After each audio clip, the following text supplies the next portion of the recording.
It's cool to see you guys working on the bundle analyzer stuff. That's like that's an area that I think is just so underexplored in like performance tooling.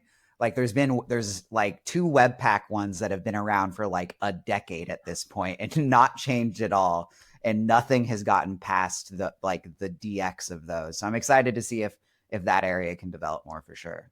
Yeah, and actually, like one of the things that we want to lean way more into is the node modules inspector because Anthony's done a really good job on that, and it even integrates Publin now, which is the tool by Bjorn that links whether you've published your package correctly. Basically, it checks various things in your package.json like a linter.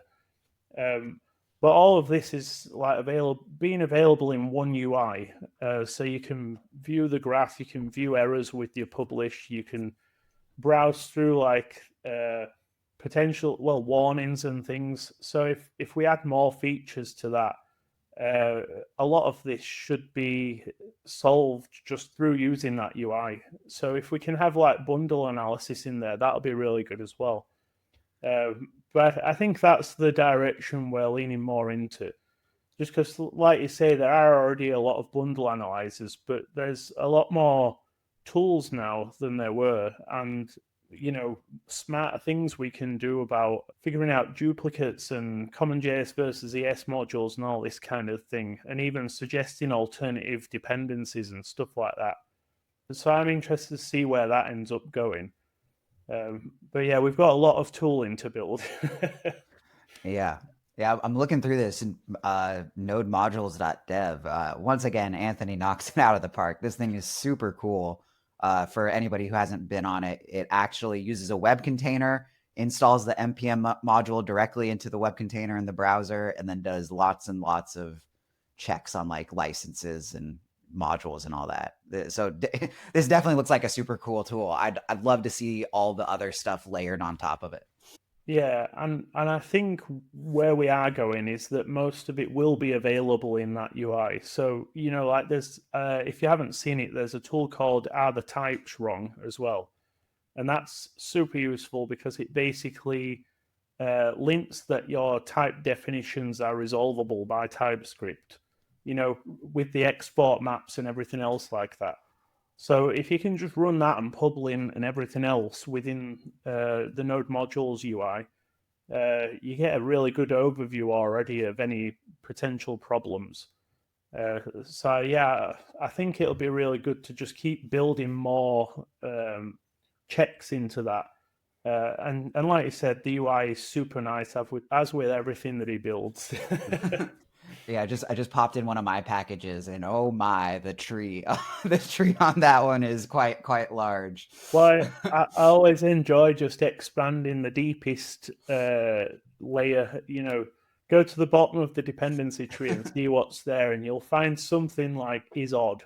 So part of the E18E initiative is to identify packages in the ecosystem that are like heavily dependent upon, and they're either not maintained or they're targeting like a really old version of Node, or there's some other reason why you like sort of want to optimize them away. Um, but this has to be like some of these packages may be like relatively straightforward in their implementation, but some of them I'm assuming aren't. So as you take on a new package, you're taking on the maintenance burden of like maintaining that library. So how do y'all balance the sort of ecosystem need for a new package versus the maintenance burden of taking that on? Yeah, so this is like basically one of the things that we try to do. Obviously, is contribute upstream above all else.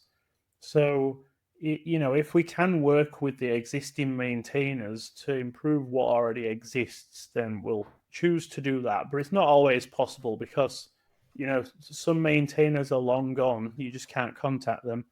And some maintainers have different requirements, like on the version of Node they need to support or something else.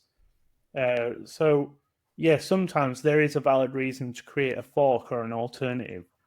But to sort of help with the maintenance burden when that does happen, a few packages, for example, have been hosted by some of the organizations that are in our community. So, for example, there's an ES tooling org which contains a couple of packages that are built by the community but owned by the ES tooling organization, so that on purpose, so there's not just one maintainer.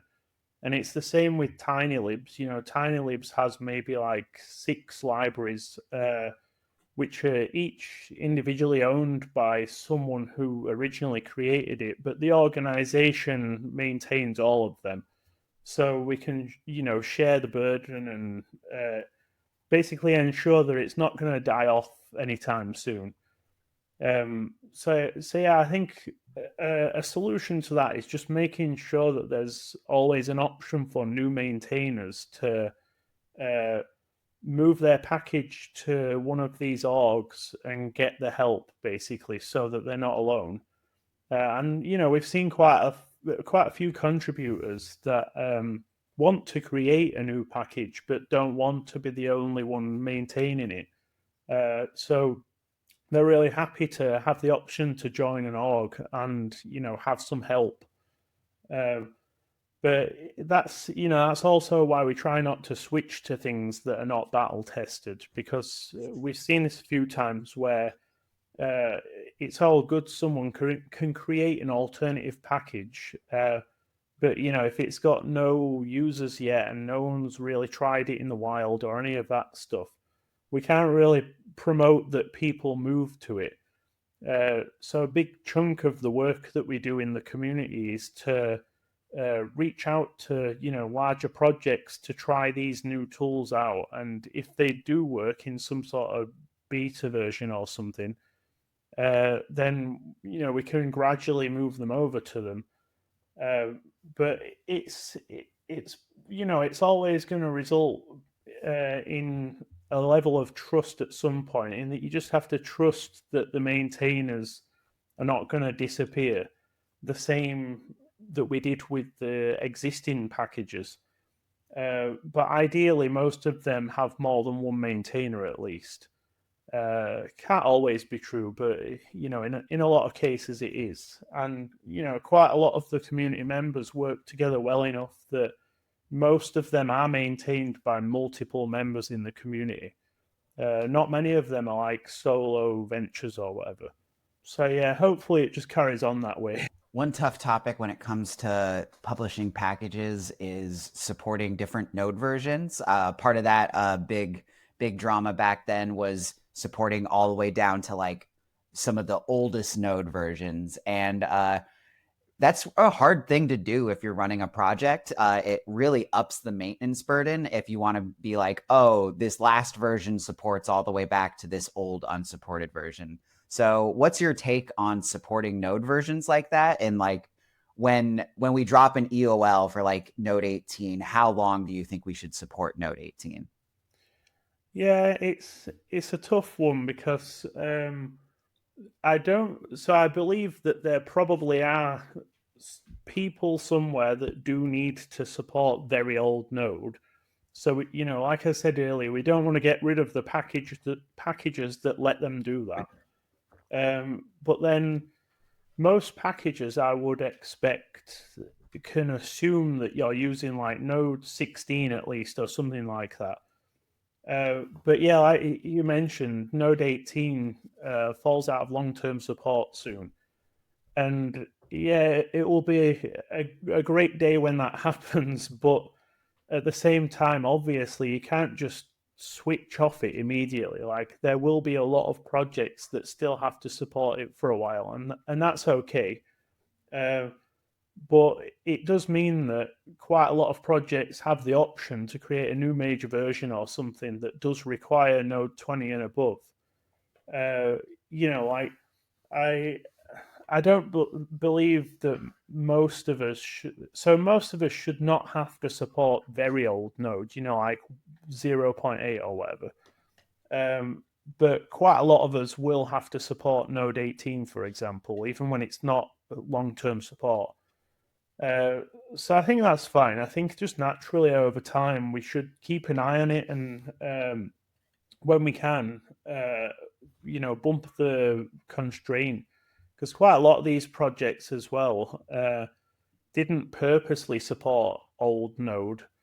They just left the constraint like that and have been keeping the code compatible since. But really, when you bring it up, quite a lot of projects have said, "Oh well, why don't we just bump the version up?" And they have, and it deletes a lot of code because you can use built-in functions and things that didn't exist before. Yeah, my recommendation would always be just try use a more modern node, but I fully understand that's not always possible depending on like what platform you're working in and who it's for and things like that. So it's different for every person.